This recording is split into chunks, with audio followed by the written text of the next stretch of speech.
EPL에서 뛰기에 좀 수준 미달이 아닌가.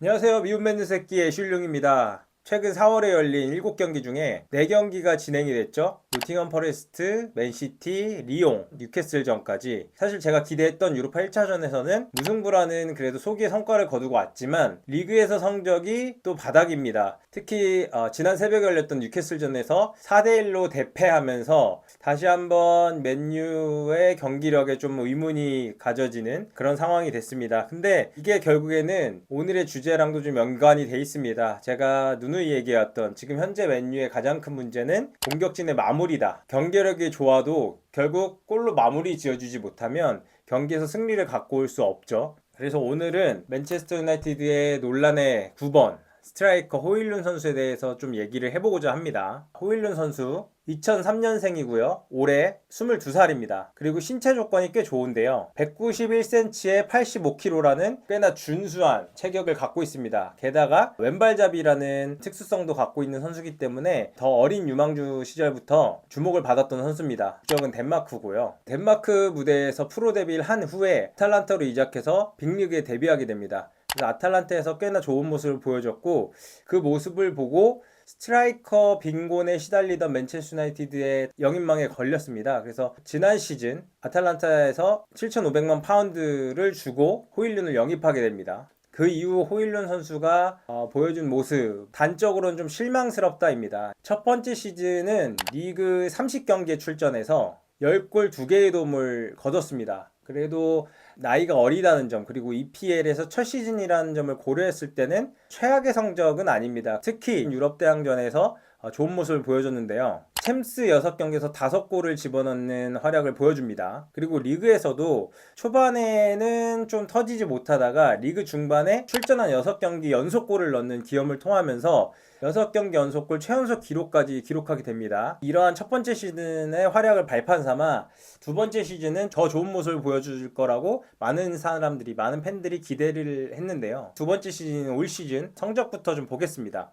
리그 총 26경기 출전해서 3골 1의 도움밖에 기록하지 못했습니다. 대륙간 대회까지 확대해서 전체 경기를 좀 보더라도 총 42경기에서 8골 4개의 도움을 거두고 있습니다. 확연하게 공격 포인트가 떨어진 모습을 볼 수 있고요. 그나마도 올 시즌에 유로파 11경기에서 5골 3개의 도움, 그래도 유럽 대항전에서는 경쟁력 있는 모습을 보여주고 있는 건 사실입니다.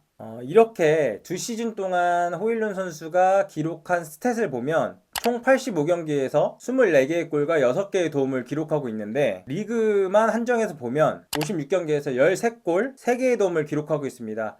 이적료를 고려했을 때는 활약이 턱없이 부족합니다. 7,500만 파운드에다가 보너스 조항으로 1,000만 파운드를 더한 수치이기 때문에 보너스 조항까지 발동할 경우 사실 호일룬 선수가 몸값에 걸맞는 활약을 보여주고 있지는 않습니다. 이렇게 전체적인 경기 성적을 봤을 때 저는 이런 말들을 좀 하고 싶어요. 맨유에 어울리는 선수인지 모르겠다라는 근거로 총 4가지 정도를 전 좀 뽑아봤는데요. 일단 첫 번째로 골의 빈도가 너무 낮습니다. 골을 넣은 경기를 보면 85개의 경기 중에 21경기에서만 골을 기록했고요. 리그만 한정해서 보면은 경기당 0.23골 수준, 그리고 전체 경기를 확대하더라도 0.28골 정도, 채 0.3골을 경기당 넣지 못해주는, 사실상 스트라이커로서의 역할을 절대 해주고 있지 못하고 있습니다. 두 번째로 이것도 이제 스트라이커가 좀 갖춰야 될 덕목인 것 같은데, 분위기가 좋을 때 몰아넣기를 하거나 혹은 상승세 흐름을 이어가거나 이런 경우가 없습니다. 아까 제가 초반에 얘기했던 리그 6경기 연속골 넣을 때만 해도 호일룬 선수가 이제 좀 날개를 달고 프리미어리그에서 본격적인 활약을 하겠구나, 이런 생각을 많이 하셨을 텐데요. 저도 마찬가지였고요. 그 뒤에 또 연속해서 골 기록이 나오지 않고 그 다음 골은 34라운드 뉴캐슬전과 38라운드 브라이튼전, 이렇게 해가지고 4-5경기에 한 골을 넣을까 말까 한 득점력을 보여주고 있는 게 현실입니다. 올 시즌은 그거보다 지금 더 안 좋은 상황이 됐고요. 그렇다고 어떤 연계가 좋아서 도움으로 연결되는 공격 수치가 많냐, 이것도 또 아닙니다. 앞서 말씀드렸지만 리그 기준 56경기에서 3개의 도움밖에 기록을 하지 못하고 있고요. 도움뿐만 아니라 패스 수를 보면은 조금 아쉬운 부분이 있습니다. 지금 그 리그 경기 동안 635개의 패스를 했는데 경기당 약 11.34개 정도의 패스를 뿌리고 있습니다. 지금 아모림호에서도 그렇고 보통 원톱에게 주어지는 어떤 역할이 스코어러 역할 말고도 어떤 타고난 피지컬을 바탕으로 볼을 소유하고 우리 팀에 연결해주는 연계 역할까지 기대를 하기 때문에 호일룬 선수의 전반적인 이런 수치가 사실 그렇게 좋다고 보긴 좀 힘듭니다.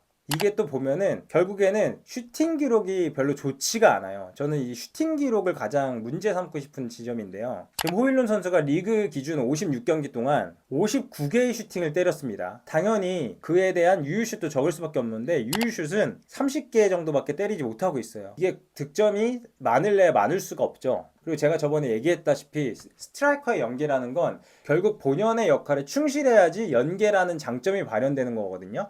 골을 기본적으로 잘 넣어주고 위협적인 슈팅을 만들어냈을 때 수비진들이 그 선수의 슈팅이나 골에 집중을 하고 있을 때 의외의 패스를 넣어주는 거, 이게 제가 이제 공격수의 연계라고 했는데 슈팅 자체가 이게 적다 보니 연계도 당연히 되기가 어렵죠. 그렇기 때문에 호일룬 선수의 전반적인 공격 수치의 하락은 결국에 슈팅 개수가 적다는 거에 있다고 좀 보여집니다.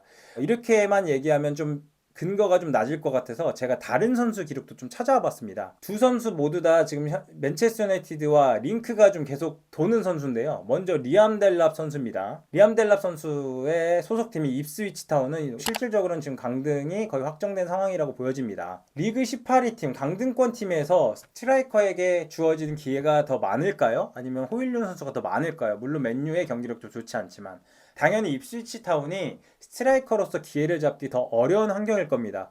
그럼에도 불구하고 리암 델랍 선수의 기록을 보겠습니다. 리그 32경기 동안 61개의 슈팅을 때려서 29개의 유효슛을 때렸습니다. 그러니까 슈팅 정확도는 48% 수준으로 51%를 기록했던 호일룬 선수보다 조금 적은 수치입니다만 슈팅 개수가 호일룬 선수보다 2개가 많아요. 근데 뛴 경기 수는 호일룬 선수보다 무려 24경기가 적습니다. 그러니까 리암 델랍 선수가 훨씬 적은 경기를 뛰고도 더 많은 슈팅을 때리고 있고 실제 골 기록도 더 많습니다. 올 시즌만 봤을 때 리암 델랍 선수는 현재까지 리그에서 13개 정도의 골을 넣은 걸로 알고 있어요. 그러니까 호일룬 선수가 3골을 넣을 동안 리암 델랍 선수는 2자리의 득점포를 가동하고 있는 현실이고요. 그리고 한 명의 스트라이커를 더 비교해봤는데 이 선수도 지금 현재 맨체스터 유나이티드와 진한 링크설이 있습니다. 바로 울버햄튼의 마테우스 쿠냐 선수입니다. 마테우스 쿠냐 선수가 소속된 울버햄튼은 현재 리그 17위에 기록해 있고 강등권의 바로 위에 있는 순위상 맨체스터 유나이티드보다 낮은 순위에 있는 팀입니다. 마테우스 쿠냐 선수는 리그 기준 75경기 동안 185개의 슈팅을 때렸고 80개의 유효슛, 슈팅 정확도는 43%. 그러니까 슈팅 정확도는 전반적으로 호일룬 선수보다 다 떨어지는 건 맞습니다. 근데 슈팅 개수 자체가 많아요. 마테우스 쿠냐 선수는 경기당 2개가 넘는 슈팅을 때리고 있고 호일룬 선수는 1.02개의 슈팅을 때리고 있으니 사실상 스트라이커로서 공격 기회를 만들어내는 능력이 쿠냐 선수가 2배가량 더 높다고도 수치적으로는 해석할 수가 있겠죠. 그리고 쿠냐 선수는 이 기록이 좀 더 좋은데요. 무려 75경기 동안 빅 찬스 미스는 9개에 그치고 있습니다. 56경기를 뛴 호일룬 선수는 빅찬 스미스가 16개에 달하는데 빅찬 스미스가 확연히 더 낮은 수치입니다. 그러니까 리암 델랍 선수와 마테우스 쿠냐 선수와 비교했을 때 호일룬 선수가 현격하게 떨어지는 수치는 슈팅 개수입니다. 그러니까 정리하면 호일룬 선수는 9번으로서 슛을 만들어내지 못하고 있다가 수치적으로 드러난 팩트입니다. 이러다 보니까 당연히 골의 기록이 낮아질 수밖에 없죠. 이어서 호일룬 선수가 갖고 있는 플레이 스타일을 좀 얘기를 해볼까 합니다. 장점부터 좀 얘기하고자 합니다. 호일룬 선수 앞서 얘기했다시피 191cm에 85kg 정도 되는 꽤나 준수한 체격을 갖고 있는 선수고 주력이 빠릅니다. 제가 알기로는 주력이 100m 11초대로 뛰는 걸로 알고 있어요. 그래서 그런 주력과 그리고 왼발잡이라는 거 그리고 타고난 피지컬 그리고 슈팅도 좋습니다. 그러니까 저는 이거를 보통 빠따라고 표현을 하는데 슈팅 세기가 좋아요. 또 최근에는 약발인 오른발로도 득점포를 가동하고 있어요. 실제 호일룬 선수가 왼발과 오른발 득점 비중이 생각보다 고릅니다. 이런 장점을 바탕으로 호일룬 선수가 골을 넣을 때 보면은 라인 브레이킹에 굉장히 능해요. 그래서 수비진들과 1대1로 있다가 뒷공간이 좀 넓게 났을 때 뒷공간으로 스루 패스가 들어가면 호일룬 선수가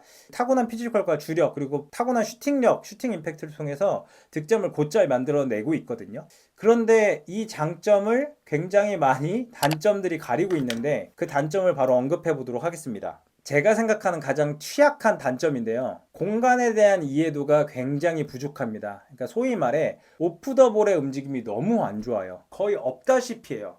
가끔 보면은 호일룬 선수가 수비진 사이에 그냥 있어요. 탑급 공격수들을 보면 사이에 들어가는 척 하면서 살짝 돌아 나오거든요. 그래서 자기가 노마크 찬스로 가버려서 그걸 마무리하는 경우가 많거든요. 호날두 선수는 보면은 수비진 사이에 위치하고 있다가 갑자기 돌아뛰어서 수비진 앞으로 가서 헤딩을 잘라먹는 플레이라든가 발을 갖다 대는 그런 플레이라든가 이런 걸로 굉장히 골을 많이 넣어요. 이게 제일 어려운 거거든요. 이 말이 왜 제가 어렵다고 하냐면 이게 곧 현대축구에서 요구되는 축구 지능이란 말이에요. 그러니까 축구 IQ가 호일룬 선수가 낮다고 볼 수밖에 없어요. 특히 맨유 같이 물론 경기력이 좋은 날에 한정되긴 하지만 소위 말해 공간을 지배하는 점유율이 높은 축구를 하는 팀들은 속공 상황보단 지공 상황이 더 많잖아요. 그 지공 상황에서 스트라이커에게 요구되는 움직임은 제가 얘기한 오프 더블 움직임이에요.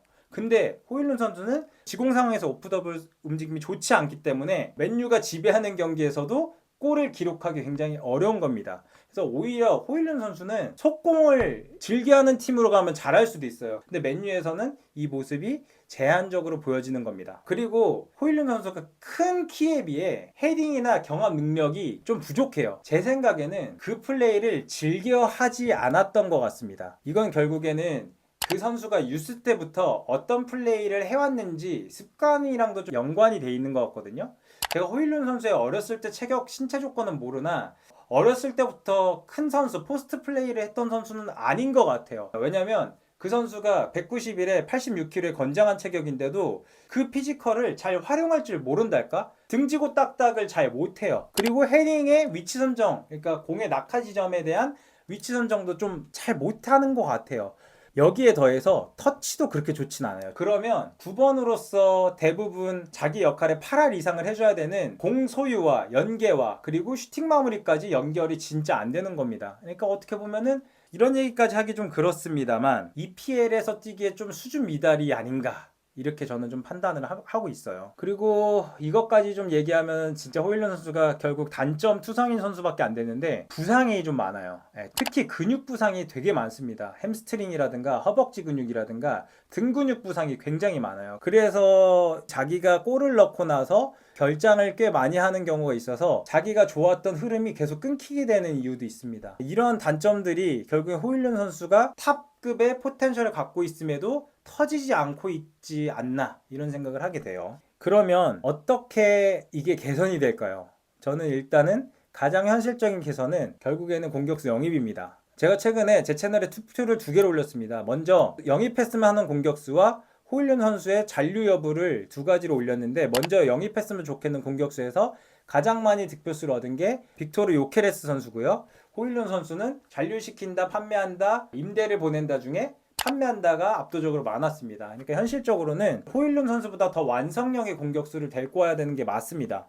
요케레스 선수가 스포르팅에서 굉장히 좋은 모습을 보여주고 있고 아모림 감독이 굉장히 잘 썼던 선수기도 하고요. 이 선수가 호일룬 선수의 모든 능력치에서 저는 한두 레벨 위에 있다고 생각을 합니다. 물론 이 선수도 큰 키에 비해 헤딩을 즐겨하는 선수는 아니에요. 그렇지만 등지고 딱딱이라든가 푸더볼 움직임이라든가, 그리고 이 선수도 양발을 곧잘 쓰고요. 슈팅 임팩트도 좋고요.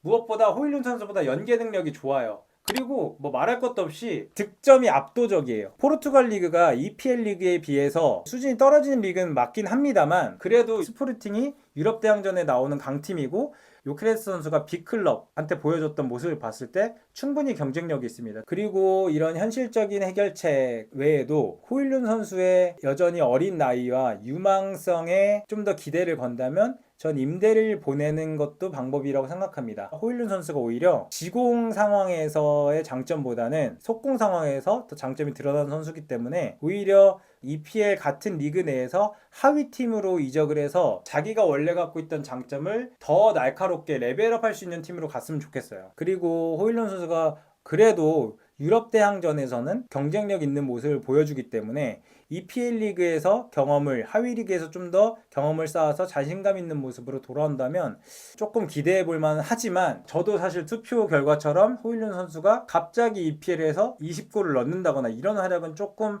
어렵지 않을까 싶어요. 그래도 어쩌겠습니까? 올 시즌 마무리까지는 호일룬 선수가 조우나 시르나 같이 가야 되는 선수가 맞고요. 호일룬 선수가 남은 시즌에 특히 유로파에서 본인이 원래 보여줬던 유럽 대항전의 경쟁력을 좀 입증해줬으면 좋겠습니다. 네, 오늘은 말도 많고 탈도 많은 호일룬 선수에 대해서 얘기를 해봤는데요. 제가 이제 투표로 붙여서 많은 분들이 호일룬 선수에 대한 의견을 투표로서 의견을 많이 피력해 주셨습니다만 댓글을 통해서도 호일룬 선수가 맨유에 남았으면 좋겠는지 혹은 팔렸으면 좋겠는지 그리고 장점은 뭔지 단점은 뭔지 여러 가지 의견을 좀 남겨주시면 저도 참고해서 또 다음 컨텐츠를 준비할 때 많이 도움이 될 수 있도록 하겠습니다. 네, 오늘 여기까지 준비했고요. 좋아요, 알림 설정, 구독 부탁드립니다.